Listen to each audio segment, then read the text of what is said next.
Hello student, in this video we will learn next commands of this DOS. One is an attrib command. Attrib command, it gives an attributes of your file, attributes of your folders. Now attribute, which are the different attributes, whether this file is a hidden file or whether it is a visible file. Hidden file, these files are hidden for the normal users. Then you have to set it as a visible, then you can view it. So for security reason, you can keep your file as a hidden file. So that property will be shown. Whether this file is a read-only file, write-only file. So these permissions by default which are assigned, that will be given by this attrib command. And with the help of this attrib command, you can set whether you want to make this particular file as a read-only file or whether you want to make it as this hidden file. Now here there are the two symbols are used, plus and the minus. Plus means this is for adding this particular permission, and minus means removing that particular permission. So both these commands or both these attributes as a plus and minus, these are the opposite of each other. So plus it is for the activation and minus it is for the deactivation.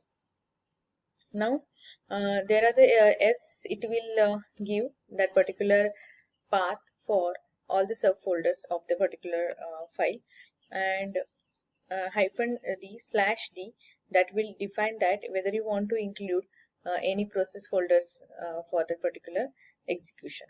Now here we will see some two scenarios that what we can do with this attrib command. Now there you can see there is one folder created, and within that folder there is one file.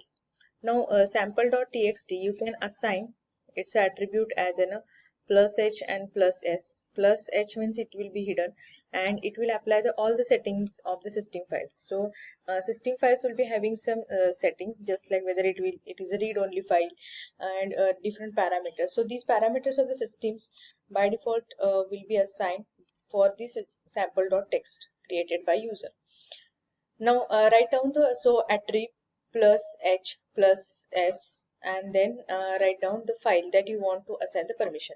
Now this file sample.txt will become hidden, and the system attributes will be assigned with this plus s. So this file will be hidden, sample.txt.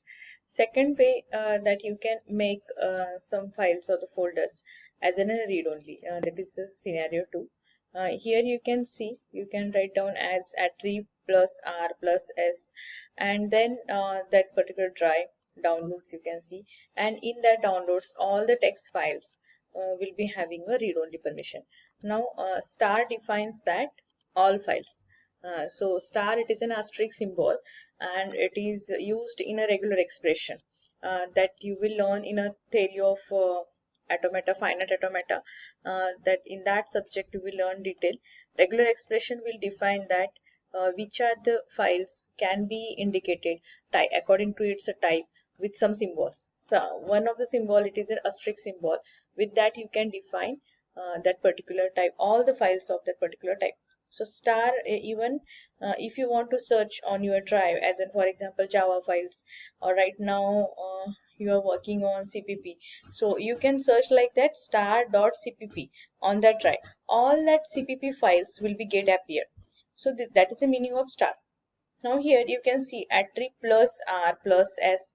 Now what it does, so these particular files, text files of downloads, will become read-only and system setting will be get applied with the pluses. Suppose we want to remove these permissions that just we have assigned, then what we have to do, just apply the minus symbol. So rather than writing plus, apply the minus, then that will be get deactivated. Then next command, it is about the mirror command. Mirror command, it is used to duplicate your data, and this is for recovery. Suppose your data get deleted, your drive get corrupted, partition get corrupted, so in that case you cannot recover your data. So better way is that when you are writing something into your disk, then you can keep a copy of that. So keeping that copy, it is a mirror. So mirror image of your disk will be get created, and that will be get stored. and once you want to recover it, then you can recover with the help of these files stored by the mirror. Now /1 indicates that you can keep only one data information into one directory. D drive, D or the path, it specifies that which drive is used to save your data for the recovery purpose. So you can make it as in a recovery one. Then you can copy that data. Partition tables also you can copy with the help of /partition. Here is one example: mirror C drive space D drive. It means that C drive data will be copied into the D drive, and if there is some error for the C drive, then you can recover it with the help of the next drive, mirror drive, that is a D drive. So that is about the mirror. Then next command, unformat command. Now normally when you are doing partitioning, when you are installing any operating system, then first of all formatting will be done. Now formatting means it will be get formatted, your drive will be get formatted with different partitions and with the help of different file systems. Some file systems we have seen just like a FAT file system, NTFS file system. So FAT file system, it is a file allocation table, and NTFS is a new technology file system. So according to their pattern that you can format the disk. Now after formatting, suppose you want to unformat that particular particular drive, then you can write down unformat, and it is a type of external command. Now this DOS commands, I forgot to tell you about, there are two types of commands. One is an internal command and second one it is an external command. So internal command, these commands are by default present within your command prompt, within your command file, and these external commands, so these commands are external exe files, unformat.exe. Then another one, suppose this mirror.exe. So these are the some extra executable files, and these are not present within your command prompt files, shell files. So here these files just you have to add it and then you have to execute for it. So it will be called from the external, it is not called within that particular command prompt. So unformat, that you can, how you can write down it, unformat, and then specify the drive name, and then some options that you can specify. So these options as J, it is /J, it verifies the mirror files agree with the system information, so whether it is get agree or not. U means unformat without using mirror files. So here it will be get formatted, and it will not keep the mirror image of that particular drive.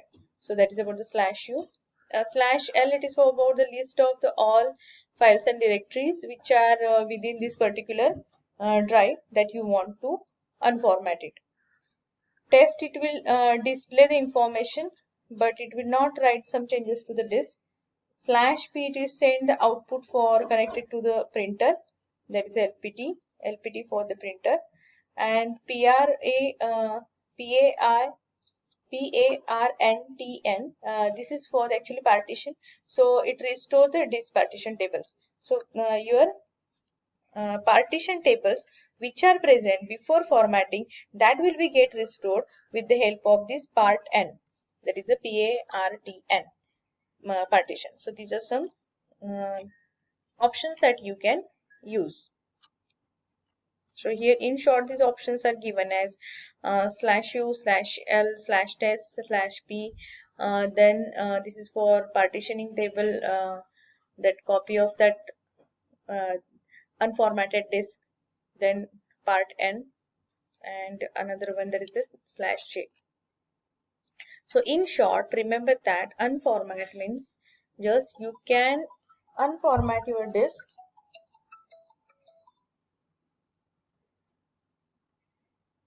You can unformat your disk, and which is formatted with the help of different formatting. Then next it is about the path.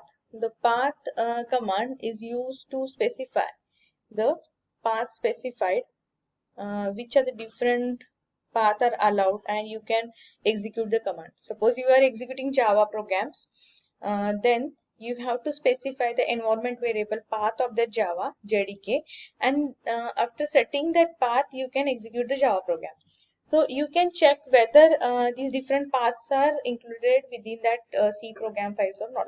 So for that, just go here and first of all that's CLS, and here write down path as in a command. So write down here as in a path.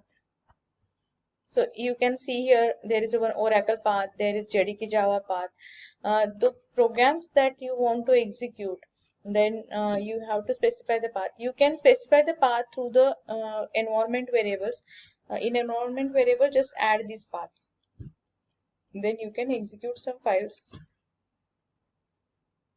So this is about the path command. So it will display or the set or the, so you can search for the executable files. So this is one example. After typing the path which is present over there, it has been displayed. You can set path with the help of the set path command.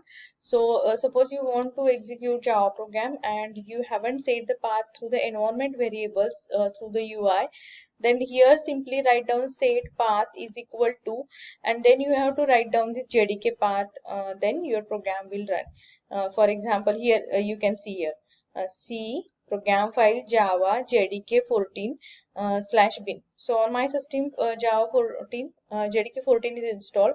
So just you have to mention if it is not present over here, then you can set path temporarily.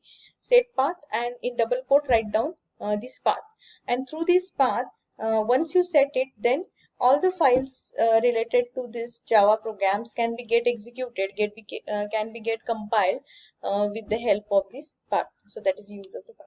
So we have learned summon command as in a path, next unformat, and third one mirror, and another one attrib command. So attrib command, it is used to display the attributes, and you can set the different types of attributes. Mirror, it is used to keep the copy of your drive, so you can restore it if there is some recovery or your data deleted unfortunately.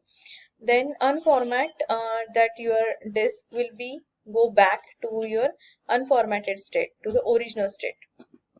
And the path, that you can find out which are the different paths are available, and even you can set the path for execution of the programs. So these are the about different programs, and then in next video we will cover the last point from your chapter, that is about the fragmentation, disk compression, and disk caching. I will stop here. Thank you.